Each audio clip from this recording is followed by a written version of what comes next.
You need to get off your ass and you need to work. Because if you want change, if you want real measurable change, it comes from you. It doesn't come from me. It comes from you. So get up there, do something about everything that you hate that's happening right now in our world. Do something about it. Hi everyone, Rukshan here with Avi Yemeni, and we have a special guest in our studio today, Senator Ralph Babet. Welcome. You. Thank you so much. I'm glad to be here, boys. I'm very excited. I'm pumped. It's finally all over with. And we're here. We've done it. The UAP has a senator in Canberra in federal parliament. And when the UAP has a senator in federal parliament, we all have a senator in federal parliament. The entire freedom movement, every single one of us. So let's get to work. Well, I guess my question will be how it's been suspenseful. We were in Davos watching the election. I remember sitting there on the couch and we had to really contemplate that trip. And the big question was, do we go because it was smack bang in the middle of the election, or do we stay in Australia? And we decided at the end to travel to Davos because we realised that a lot of the decisions didn't matter whether it was Liberal or Labor that were going to hold the balance of power here or the government, but the decisions are decided there in Davos. And I remember sitting there on the couch looking at you going, well, thank goodness, thank goodness, thank goodness we are in Davos. Yeah, I mean, the view outside the window was beautiful, but what we were watching on the television, that was like a bit of a bloodbath, wasn't it? It was. So, and even at that time, we didn't know where you stood. Yeah, it was unclear. Yeah. How was the last 4 weeks? Oh, the last 4 weeks. Fellas, the last 4 weeks has been very, very, very stressful. Lack of sleep. I wasn't eating at some points. I was very, very, very nervous because I realized that, hey, this is not just about the UAP. This is not just about me. This is now about the whole of Victoria. This is now about the whole of Australia. Now, it's good that you mentioned Davos. Like you said, a lot of those big decisions eventually will flow down to Australia. So I'm glad that you both went there and you both covered it. I watched a vlog that you guys did when you were there. Loved it. Very funny. If anyone out there hasn't seen it, please go check it out. So I like you, Senator. It's on YouTube. It's on Rebel News. It's on Rumble as well, right? So check that out. It's well worth even your 1 hour. available on 1 hour of quality footage. So I am so glad that we were able to come up and we were able to get this last and final seat in Victoria. But the important thing is this. This is just the beginning, right? So we've started a movement here. So it starts with the UAP. It starts with the freedom movement overall having representation, genuine representation in Canberra.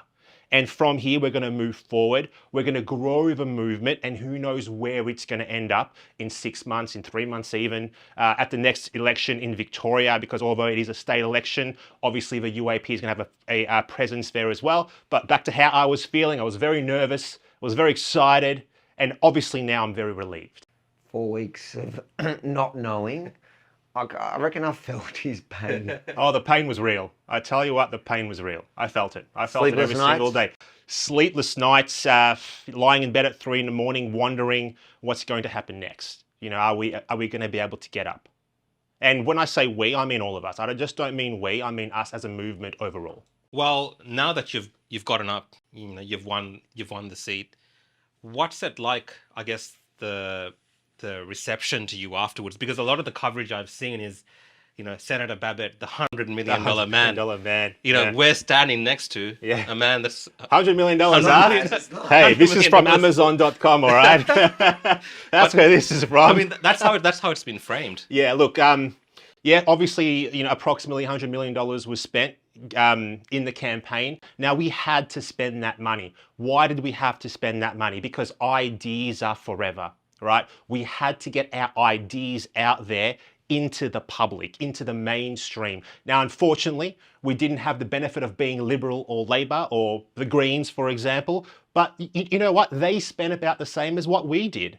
Plus, they got all the free mainstream media airtime as well. Free media on TV, free media in the newspaper. They were able to get their message out. We were not. We were, for lack of a better word, censored.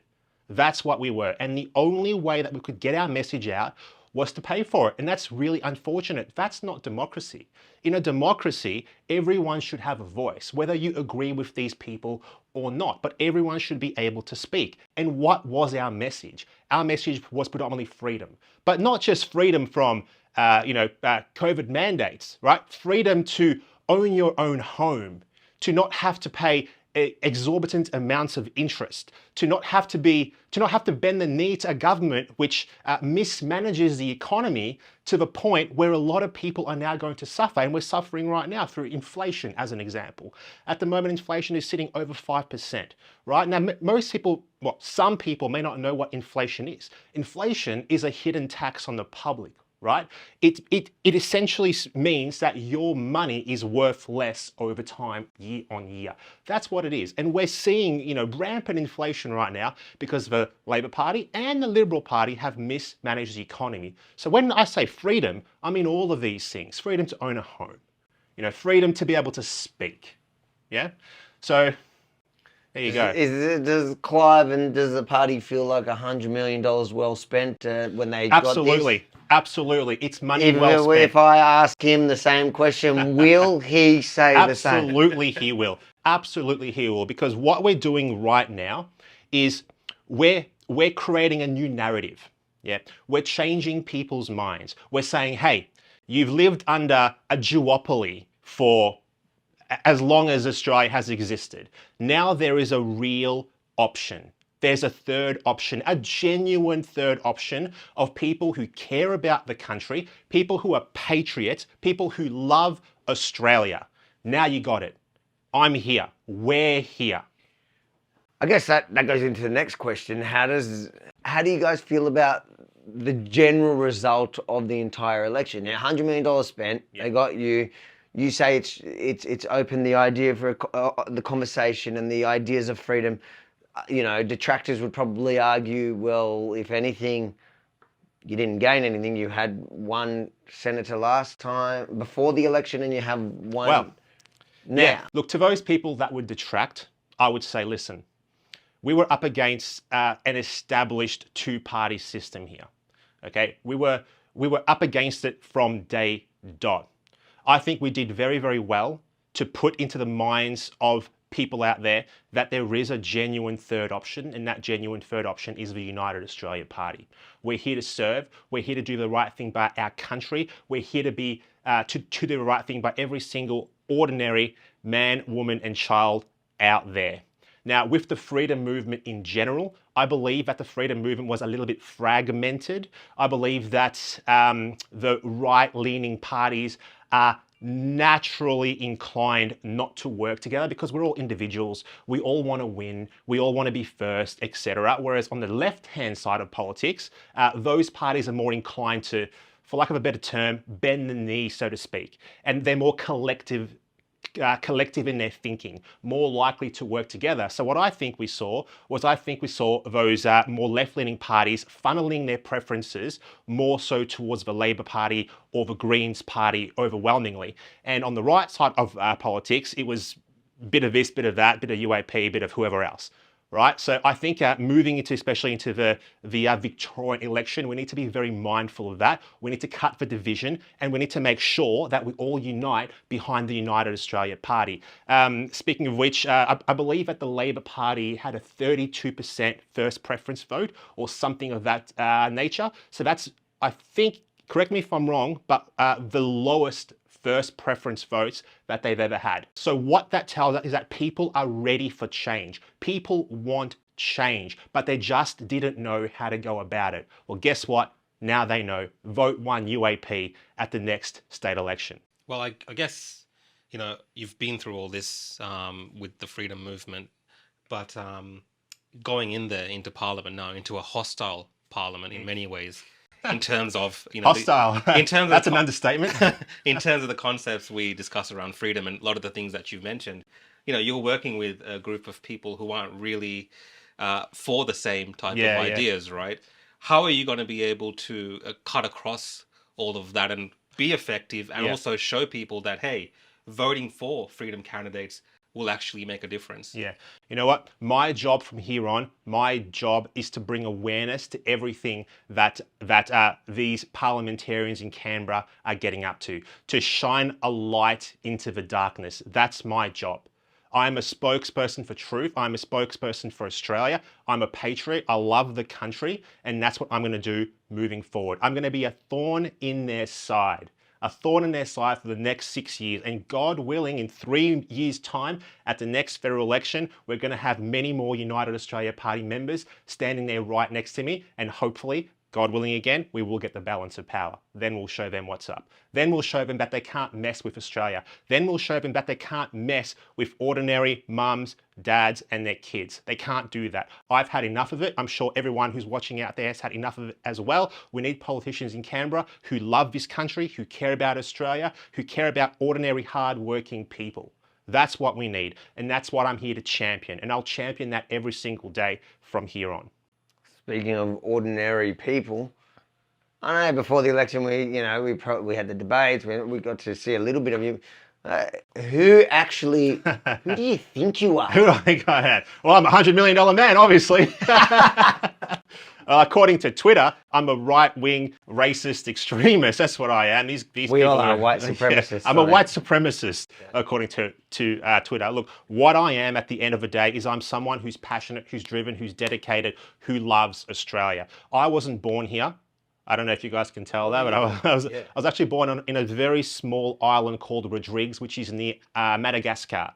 That's where I was born. I came here when I was about 7 years of age. My parents brought me to Australia for a better life, And I love Australia. It is the best country in the world. If there was an Australian flag right here, right now, I would wrap myself up in that thing. I would. No, we've got to stop it. Adam Bant won't like that. He didn't like that one? He didn't like that one? I mean, to go on a side note here, and I don't want to sound like I'm being disrespectful to anyone, but I feel like I should say this. I mean, we had soldiers go overseas during many world wars, die for our country, die for freedom. Then they came back home in a casket draped in the Australian flag. Now, no matter what your thoughts are on the Australian flag, you shouldn't be moving it out of the way. You should be wrapping yourself up in that thing going, I love this red, white, and blue. I love the Southern Cross. That's what they should be doing, him. That's what he should have been doing. And that's what I'm going to do. That's what I'm going to do. So I'm someone that's here to fight for this country. That's what I am.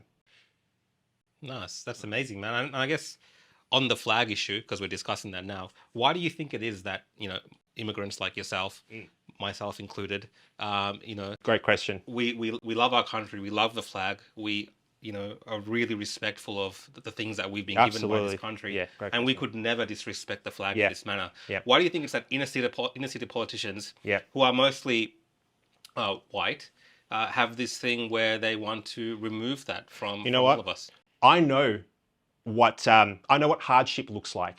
I've traveled the world. I've been overseas. I've seen how people live in other countries. I've seen it with my own eyes. I've seen it. Even where I grew up, it's a great place. But it is a small island. I've been to everywhere, and when I see how people live in other countries, I come back home. I realize how great this country is. This is the best country in the world. You can do whatever you want in this country if you try, if you work, if you put in the effort, if you put in the hours. You could be whatever you want. You can be as successful as you want to be, whatever it is. You can be an actor. You can be a business person. You can be a troll on Twitter, whatever you want, right? Whatever you want. We might unmask you in that case. Yeah. But the great thing about Australia is you have options. You have options. You have a stable country where you can be and achieve. And that's why I love this country so much. And you don't have that in some other places around the world. And I recognize that because I've seen what it's like out there. And I don't think a lot of these inner city elitists have ever been out there and seen what it's like out there. Because if they did, they would stop trashing our flag and they would stop trashing our country and they would stop saying how bad everything is here. Because it's not. It's not bad. It's great. Well, some people would argue, though, the last couple of years has been pretty shonky, and a lot of the stuff that you say that we can and get to do here, we haven't been able to do here. Yeah. speaking of the last couple of years, that's what really got me fired up. I was always fired up about what was going on in this country, but that's what really tipped me over the edge. The last 2 years has been an absolute tragedy. The fact that we allowed our elected representatives to do what they did to us unscientifically is an absolute crime against this country and this state.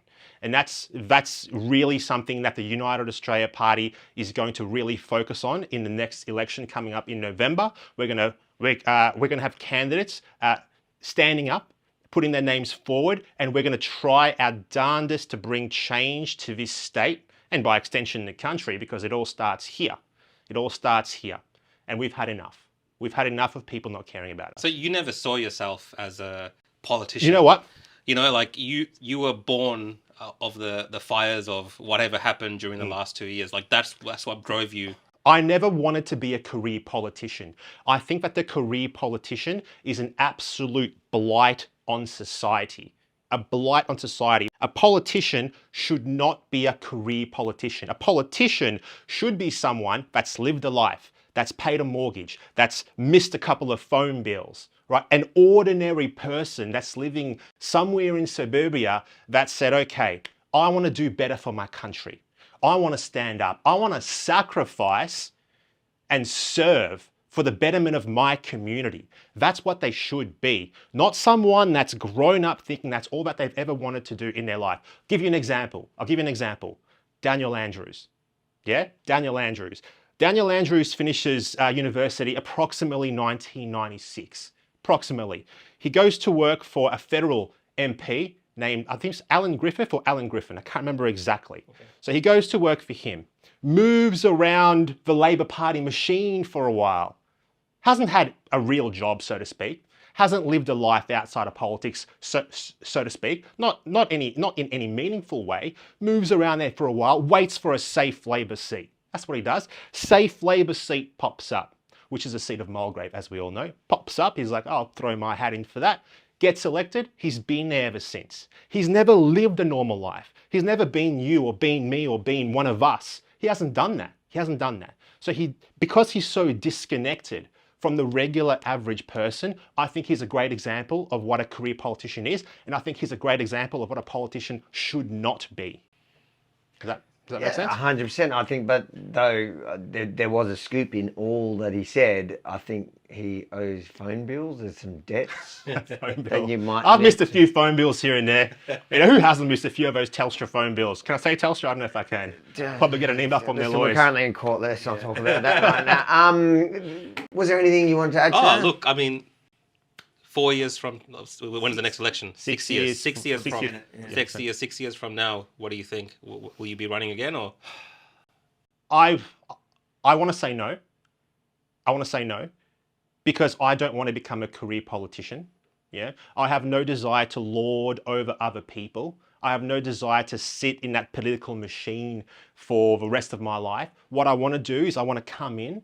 I want to make change. I want to bring awareness, and I want to set the stage for others to come next. That's what I want to happen. I want you out there, the average person who's watching this broadcast, I want you to stand up. I want you to say, I've had enough. I want you to say, I'm sick of the political machine not caring about us as genuine, hard-working people. I want you to run for office. I want you to run for the council. I want you to go to your parent, student, teacher meetings at school and say, I'm not okay with what's happening. That's what you need to do. You need to get off your ass and you need to work. Because if you want change, if you want real, measurable change, it comes from you. It doesn't come from me. It comes from you. So get up there, do something about everything that you hate that's happening right now in our world. Do something about it. I might run. Rukshan's going to run. Like for politics or from here? From Adam Ban. From Adam White Ban. privilege. From Adam Ban. Well, he's my representative. He's your representative. Did you vote for him? Huh? What? Yeah. Okay. No comment. Well, congrats. As we say, Mazel Tov. Well done. Thank you, sir. We're obviously we've been following the story, the freedom, the freedom candidates the whole way through, but we will stay on you from here on in for the next 6 years. We'll make sure to hold you to account and make sure that you keep your promises and that you fight for the everyday person that I'm sure voted for you. But well done. Really happy to see a friendly face actually make it through what was an annihilation, eh? Yeah, It was rough. it was rough. It was rough, but we got there. If you enjoyed this first exclusive interview with any media, and that has nothing really to do with us, it was more to do with them, you refused to talk to the mainstream media. I refuse to, for now, yes. I wanted to give you guys the first scoop because, you always present both sides of an argument and you're very fair and balanced. So I thought it was only right that Rebel News has the first scoop of me speaking. And Rukshan was allowed to join. But if you enjoyed it, firstly, like, comment, share. This is your new representative now in government, and my undertaking is that we will make sure to be there to cover all your stories, the ones that the mainstream media will refuse to do, and also to tell it fairly first off. So when you tell us what's going on, we will put a break in the mainstream media's twisting of the story. So if you want to ensure to receive all of that from here on in for the next 6 years, I'm committing to 6 years. Are you committing to 6 years? Committing to 6 years. 6 years. Then make sure to subscribe at yourminireport.com or jump on even on Facebook on Rukshan's page. Give him a The like. real a Rukshan, follow. guys, at the The real real Rukshan. Is there a fake one as well, Dylan? At the real Rukshan on Facebook. Anywhere else to follow? Instagram, YouTube, and Twitter. There you go. And is there somewhere that the people can follow you? Look, I just made a Twitter a couple of days ago. Senator Babette. Just search it in the thing. I'm really not sure about Twitter. I just jumped on and it's good fun. It's good. Wait Wait till you meet PR guy. PR guy 17. Guys, like, comment, share, and we'll catch you next time.